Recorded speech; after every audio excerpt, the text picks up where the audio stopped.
Pourquoi beaucoup de nos ancêtres n'agissent pas sur nous après leur départ de ce monde? Oui, c'est une question qu'il faut qu'on évoque parce que en réalité, les gens ont pris le départ de quelqu'un sur cette terre comme un oubli. Déjà, il faut lui dire repose en paix pour dire qu'il ne doit plus jamais, il doit se reposer éternellement. Vous voyez, le jour de l'enterrement, on ne respecte pas ce qu'il faut faire. Lorsqu'un corps est couché, on ne le contourne pas dans le sens de l'inverse de l'aiguille d'une montre. Parce qu'il faut aller, il faut voir comment les gens font autour d'un corps lorsqu'il est couché. Au moment de passer voir le corps, quand des familles, des amis, des proches viennent, on contourne ce corps-là dans le sens de l'inverse de l'aiguille de la montre. Ça veut dire qu'on ferme la porte à ce dernier. Vous voyez dans la spiritualité, voici la fermeture, voici l'ouverture. Et comme l'aiguille de la montre, c'est le sens de l'ouverture. Alors s'il faut visiter un corps, s'il faut voir un corps dans un deuil, il faut d'abord tourner dans le sens de l'aiguille d'une montre et non l'inverse. Ou alors venez vous tenir, regardez, vous tournez, partir, sans faire le rond. Vous voyez? Hormis de ça, à quoi c'est les funérailles dans nos traditions bantou pour des peuples qui respectent encore? Vous devez comprendre que les funérailles, ce sont une cérémonie de passation d'âme du défunt. Vous voyez? De la sombreté à la lumière. Ou alors de la dimension terrestre à la lumière.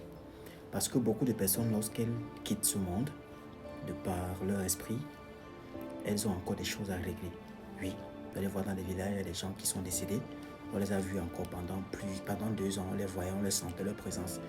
Donc on disait, j'ai vu tel père là, je l'ai croisé en rentrant de l'eau. J'ai vu qu'il regardait, je l'ai vu en rentrant le soir. Parce que son esprit reste dans le village.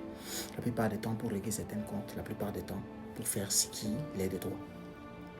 Parfois, cet esprit-là peut ne pas retrouver sa dimension mystico-spirituelle jusqu'au moment du funérail.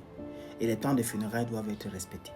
Le mort peut rester enfermé encore une fois de plus avant le funérail et attend que les funérailles pour s'élever et atteindre sa dimension lumineuse ou alors rejoindre le corps de son successeur.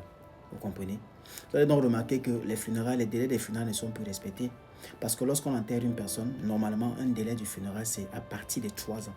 Il faudrait que la personne fasse minimum 3 ans sous la terre avant qu'on fasse son funérail.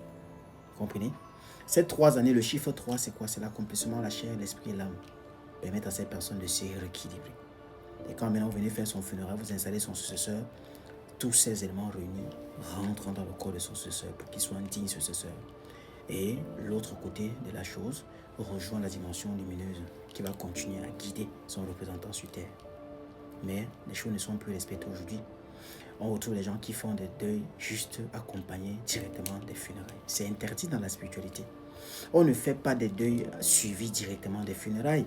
Et moi, j'interpelle tous les autres chefs du village, les confrères, à commencer à interdire ça sur vos sessions, sur vos territoires, sur vos terres, à votre peuple. Parce que les ancêtres sont en train d'être bloqués, d'être renfermés dans un monde dont ils ne se retrouvent pas. Parce que nous ne leur avons pas permis de retrouver, de regagner leur lumière.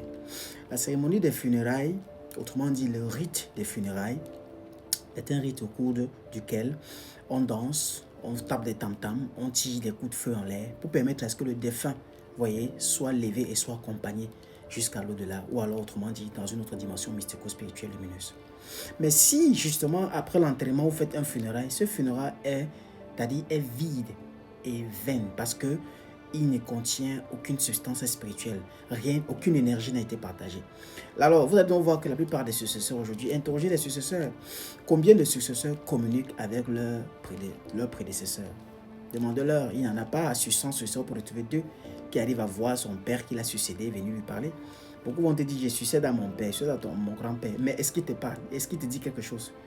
Parce que les cérémonies n'ont pas été bien faites, vous comprenez? Respectez, s'il vous plaît, le délai du funérail qui est minimum de 3 ans, afin de permettre à l'âme du défunt de se rééquilibrer, son esprit, sa chair, et de rejoindre l'au-delà dans la lumière, ou alors d'intégrer son nouveau corps et bien dirigé à travers son successeur qui a été installé. Et même s'il faut faire après, ne vous précipitez pas à faire après 1 an, après 1 an et demi. Minimum, c'est 3 ans. C'est la spiritualité. Les anciens ont étudié cela avant de fixer ces délais pour accompagner, pour permettre la perpétuité des puissances et de nos aïeux sur le corps nouveau. Et si nous continuons donc à bafouer cela, ça sera tout simplement une grosse perte pour l'humanité. Comme on est en train de retrouver des concessions aujourd'hui qui se perdent. Un papa qui était puissant et qui on ne disait rien, mais le regard d'aujourd'hui, son successeur n'est que l'ombre de lui-même. Une maman qui était forte, à qui, quand elle parlait, on écoutait, elle regardait son soeur. Parce que les deux sont mal faits, les funérailles sont mal faits, les délais ne sont plus respectés. Et nous, gardiens de la tradition, nous sommes là pour remettre de l'ordre dans le désordre et dire au peuple africain, respectons encore des choses tant qu'il est temps, parce que nous avons une génération future à sauver. Le Mnendia, allume ton cerveau. À très bientôt. Merci beaucoup.